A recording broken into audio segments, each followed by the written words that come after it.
Hello, everybody, and welcome back. My name is Rick Phelps. I am an action coach, business and executive coach, and we are talking today about developing your operating system. Every manufacturing plant should have an operating system clearly defined that connects the work on the shop floor to the goals of the top floor. This is part 4, developing key performance indicators, or KPI. KPIs are how you measure the success, and every operation or process or person or team maybe in your business should have a KPI or two that clearly connects and measures how well they are doing their part to contribute to the profitability of the business. Right? So that's what we're going to be talking about today. I'm going to go back and review a little bit about how we got here. So when we developed our operating system, we started with defining our system as a whole, and we said it was our factory, which has 3 main processes, A, B, and C. We said the goal of the system was to make more money now and in the future, and we have 3 key measures, KPIs for the whole system: throughput dollars produced, inventory levels, and operating expense. We want throughput to go up. It is our biggest lever. It's got the biggest arrow. We want inventory to go down. That's our second biggest lever. And our smallest lever is operating expense, or controlling and managing costs. These 3 core metrics can be combined and work together to create the 4 major measures of most manufacturing companies at a system level, and that's net profit, productivity, return on investment, and inventory turns. All right, I want to connect that back. So we're going to work with throughput dollars again. Throughput is connected and directly determined by the constraint. Constraint controls the rate. We then connect the goal of the constraint, or process B, which is maximize throughput, to what the non-constraints do. And non-constraint A has a primary objective in the business to not diminish B. Similarly, C, a non-constraint downstream, has the goal, same strategy or same goal, do not diminish B. Right? We then took and cascaded this down through the organization into the process level, down to the shop floor in all 3 operations, and then connected at every single one of these operations. We developed a set of strategies that process used, or sub-process uses, to deliver on their part of the strategy. And the strategies basically define what they're going to do. The tactics to use to implement those strategies define the how and the who, and then those lead to the specific work tasks, or the design of work for the workforce at the shop floor level or in the office level that is directly connected to the creation of value for the business, right? And we want to look at KPIs for each and every process. And one of the most common KPIs that we come across in manufacturing is overall equipment effectiveness. Now, overall equipment effectiveness is basically a measure of how well a manufacturing operation is utilized compared to its full potential. Now, in our factory, there is only one process that we're really trying to maximize its full potential, and that's process B. If we were to try and maximize the full potential of A or C, it would be a fool's errand, because in the case of C, it can't run any faster than B. And in the case of A, if it were to outrun B, all it would do was pile up inventory, increase costs, and risk quality. And so overall equipment effectiveness, a very important metric for your business, but only valid or useful, I guess I should say. It's valid everywhere, but it's useful at the constraint. And so maximize throughput, great connection to overall equipment effectiveness. So we're going to line that one up underneath the constraint process B. And we're going to look at sub-metrics or sub-KPIs of availability. That's how much of the time is that process B available, the performance, when it's running, how well is it running, and quality, what is the quality of the product being produced from a yield standpoint or a defects perspective. And so that's a really, really important KPI. That's the most straightforward one. Everyone should be familiar with OEE.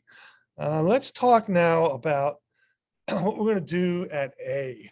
How do we develop a KPI for the non-constraint process A? Well, the goal of A, as we said, is do not diminish B.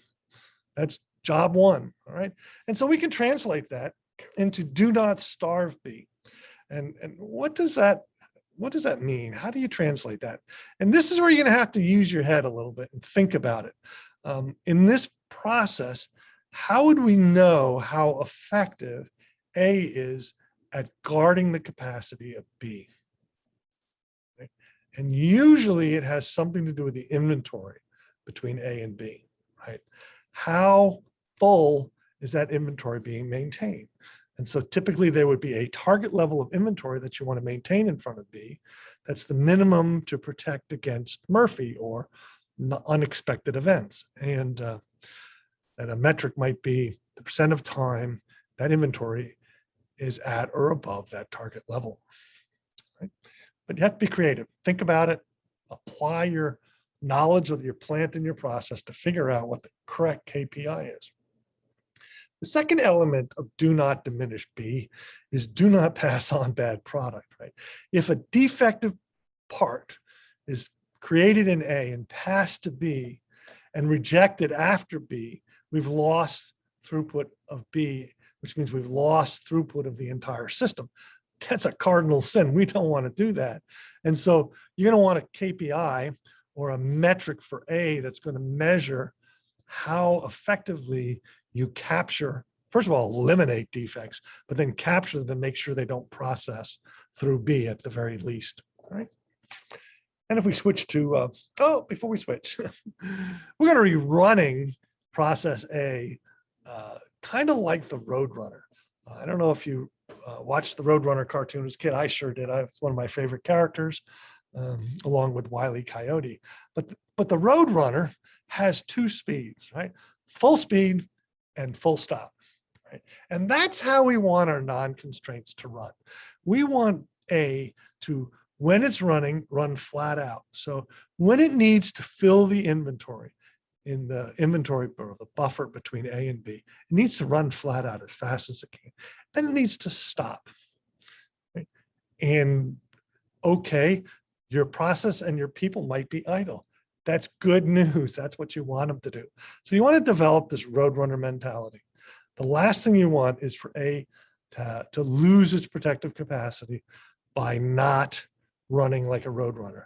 And so you're going to develop a set of metrics, KPIs, around when it's running, how well is it running. A little bit, it's kind of like a subset of the OEE, the performance part of OEE, as it were. All right, so that's the Roadrunner mentality. Same thing happens in C. Do not black B is how they do not diminish. How do you make sure you're always drawing product away? This is particularly critical in processes where there are tanks or a finite amount of inventory space between processes B and C. So you'd have a similar metric. You'd have to think it through. What does it look like in terms of how C is managing do not block B? And come up with a metric of how empty that inventory between the two processes is kept. And then don't waste product. Do not scrap product that's come all the way through B, our constraint, by carelessness or poor quality at C. And so you're going to want a measure of that. And of course, you're going to want the Roadrunner mentality here as well. Sprint full out when you got work to do, and then stop when you don't. All right, that's how you develop KPIs for your business. You really got to think about it. You got to look at the strategies and the tactics that are at play at every single process that you've developed in the prior, through the prior steps of building your operating system, and think it through, develop them, and connect everybody in your organization through well thought out KPIs to the goals of the business: increase throughput, decrease inventory, and decrease operating expense. Y'all have a safe and profitable day. I'm Rick Phelps. If you need to get a hold of me and want to just chat about what you're learning about here, I can be reached at rickphelps@actioncoach.com. And my cell phone number is 216-533-1387. I'm always delighted to talk to people about their manufacturing processes and how to apply these thoughts and thinkings and concepts to your production facility. Have a great day.